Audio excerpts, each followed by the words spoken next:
અજ્ઞાનીનું પોતાના સ્વરૂપને જોવાનું. સ્વામિનારાયણ હરે સંવત 1876ના પોષ સુધી બીજને દિવસ શ્રીજી મહારાજ શ્રી ગઢડા મધ્યે દાદા ખાચરના દરબારમાં ઉગમણે દ્વાર ઓરડાની ઓસરીએ ગાદી તકિયા નંખાવીને વિરાજમાન હતા અને ધોળી પાગ માથે બાંધી હતી અને તે પાગને વિશે પીળા ફૂલનો તોરો વિરાજમાન હતો અને કંઠને વિશે પીળા પુષ્પનો હાર વિરાજમાન હતો અને બે કાનને વિશે ધોળા અને પીળા પુષ્પના ગુચ્છ વિરાજમાન હતા અને ધોળો ચોફાડ ઓઢ્યો હતો અને કાળા છેડાનો ખેસ પહેર્યો હતો અને કથા વંચાવતા હતા અને પોતાના મુખારવિંદની આગળ પરમહંસ તથા દેશ દેશના હરિજનની સભા ભરાઈને બેઠી હતી. પછી સ્વામી શ્રી સહજાનજી મહારાજ બોલ્યા છે, સાંભળો, સર્વને એક પ્રશ્ન પૂછીએ છીએ. ત્યારે સર્વે હરિભક્તે હાથ જોડીને કહ્યું છે, પૂછો. ત્યારે શ્રીજી મહારાજ બોલ્યા છે, અજ્ઞાનીમાં અતિશય અજ્ઞાની તે કોણ છે? પછી તો સર્વ વિચારી રહ્યા પણ ઉત્તર કરી શક્યા નહીં. પછી શ્રીજી મહારાજ બોલ્યા છે, લ્યો અમે જ ઉત્તર કરીએ. ત્યારે સર્વે રાજી થઈને કહ્યું છે, હે મહારાજ, તમથી જ યથાર્થ ઉત્તર થશે, માટે કહો. પછી શ્રીજી મહારાજ બોલ્યા છે, આ દેહમાં રહેનારો જે જીવ છે તે રૂપને જુએ છે અને કુરૂપને જુએ છે તથા બાળ, યૌવન અને વૃદ્ધપણાને જુએ છે, એવા અનંત પદાર્થને જુએ છે, પણ જોનારો પોતે પોતાને જોતો નથી અને કેવળ બાહ્ય દ્રષ્ટિએ કરીને પદાર્થને જોયા કરે છે, પણ પોતે પોતાને નથી જોતો. તે જ અજ્ઞાનીમાં અતિશય અજ્ઞાની છે. અને જેમ નેત્રે કરીને અનંત પ્રકારના રૂપના સ્વાદને લે છે, તેમજ શ્રોત્ર, ત્વક, રસના, ઘ્રાણ ઇત્યાદિ સર્વ ઇન્દ્રિયો કરીને વિષય સુખને ભોગવે છે ને જાણે છે, પણ પોતે પોતાના સુખને ભોગવતો નથી ને પોતે પોતાના રૂપને જાણતો નથી. એ જ સર્વ અજ્ઞાનીમાં અતિશય અજ્ઞાની છે અને એ જ ઘેલામાં અતિશય ઘેલો છે અને એ જ મૂર્ખમાં અતિશય મૂર્ખ છે અને એ જ સર્વ નીચમાં અતિશય નીચ છે. ત્યારે શુકમુનિએ આશંકા કરી છે, પોતાનું સ્વરૂપ જોવું તે શું પોતાના હાથમાં છે? અને જો પોતાના હાથમાં હોય તો જીવ શીદ અતિશય અજ્ઞાની રહે.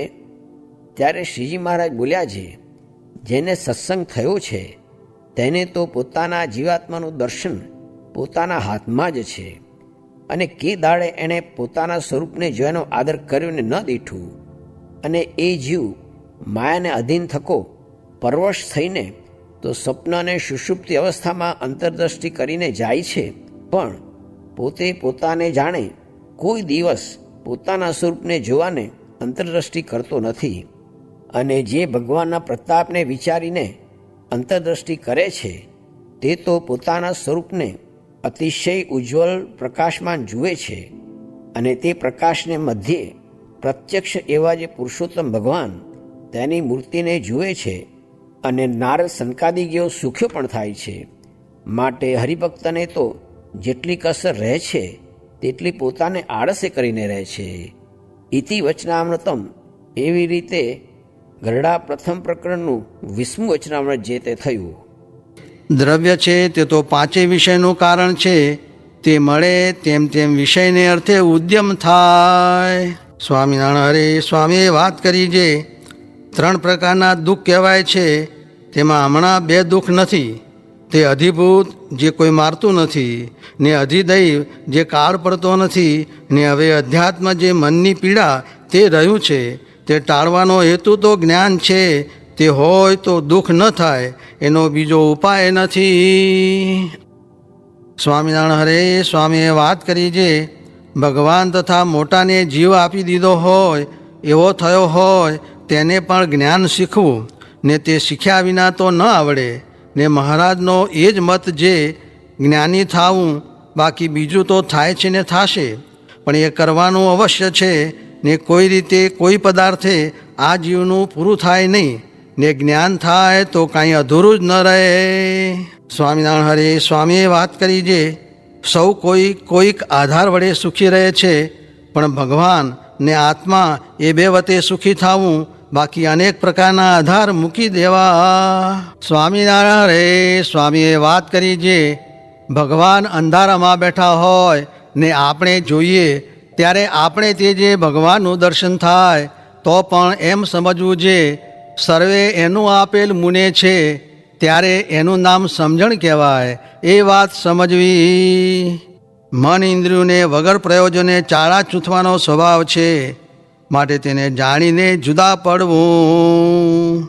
સ્વામિનારાયણ હરિ સ્વામીએ વાત કરી જે અક્ષરધામનું એક મચ્છરિયું મૂતર્યું છે, તેમાં સર્વે લોક સુખી છે. એટલે અક્ષરનું મચ્છરિયું જે મૂળ પુરુષ, તેની લઘુશંકામાં સર્વે લોક સુખી છે. સ્વામિનારાયણ હરિ સ્વામીએ વાત કરી જે સારા માણસને વર્તવામાં તો ફેર નથી, પણ સમજવામાં ફેર રહે છે.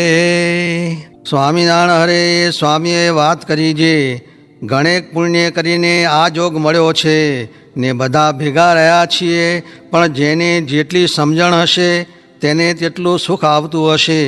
જૂના નવાનો કાંઈ મેળ નથી. સ્વામિનારાયણ હરે સ્વામીએ વાત કરી જે દેવની માયાએ જુઓને મોહ પમાડ્યા છે. જે ગાડી, પુસ્તક, ચેલો ને હવેલી એને વિશે માલ મનાણો છે, પણ તેણે કરીને શું થશે? બંધન થશે. માટે એમાં કાંઈ માલ નથી. રાજ ભયો કહા કાજ સર્યો, મહારાજ ભયો કહા લાજ બઢાઈ. શાહ ભયો કહા બાત બડી, પત શાહ ભયો કહા આન ફિરાઈ. દેવ ભયો તો કહા ભયો, અહમેવ બઢ્યો તૃષ્ણા અધિકાઈ. બ્રહ્મ મુનિ સત્સંગ વિના સબ, ઓર ભયો તો કહા ભયો ભાઈ. ત્યારે શું ભરતજી રાજ મૂકીને મૃગલામાં બંધાણા એ કાંઈ સાધુનો માર્ગ છે? અને આસન સારું, પથારી સારું, ચેલા સારું, ગાડી સારું અને એવા તુચ્છ પદાર્થ સારું, મોટી ખોટ ખાવી નહીં. ને સર્વે દોષ રહિત થઈને રૂડા સાધુને સેવીને સાધુતા શીખવી, એમાં જ માલ છે. નીકળતો મોટપ ને માન સારું, ગાડી કે ઘોડું ન મળે કે દુઃખી થવું પડે એમાં શું? એમ કહીને બોલ્યા જે મોટા થવાનું મન મારે, દલમાં ઘણો ડોળ, તેવા ગુણ નથી તન મારે, કાં કરે તું કોડ. ભૂંડા ઘાટ ઉઠે છે ભીતરે રે, જે ન કહેવાય બાર એવું છે. માટે જ્ઞાન શીખવું, તેણે કરીને કોઈ વાતની અપેક્ષા ન રહે. અને જો જ્ઞાન ન હોય તો મૂર્ખાઈએ કરીને અસદ યુક્તિઓ ઉઠાવે છે. તે અમે સૌ ગોપાળાનંદ સ્વામી, કૃપાનંદ સ્વામી એ આદિક મોટા મોટા સાધુ પછી નિવૃત્તિ ના આવે તે સારું.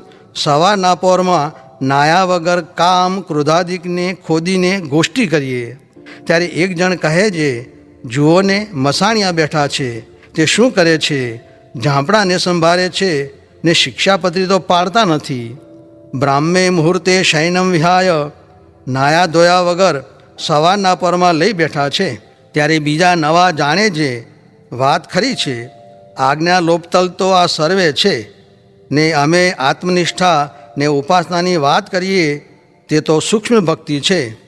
ને સ્થૂળ ભક્તિમાં તો ગૌણતા આવે, તે સારું બીજા કહેશે આ પત્રી લોપતલ છે. ને શાસ્ત્રોને ખોટા કરીને અવગુણ ગાલે છે. ત્યારે જુઓને એ તે કેમ સમજવું છે? રાત લઈને ભગાય છે. એવું હોય એ વાતનું એને કાંઈ નથી, એમ મૂર્ખને કાંઈ ગતિ નથી. પણ આપણે શું ભક્તિ નથી કરતા ને ખોટી વાર્તા કહીએ છીએ? માટે સ્વમૂર્ખનો ત્યાગ કરીને એક વિવેકીને ગ્રહણ કરવો.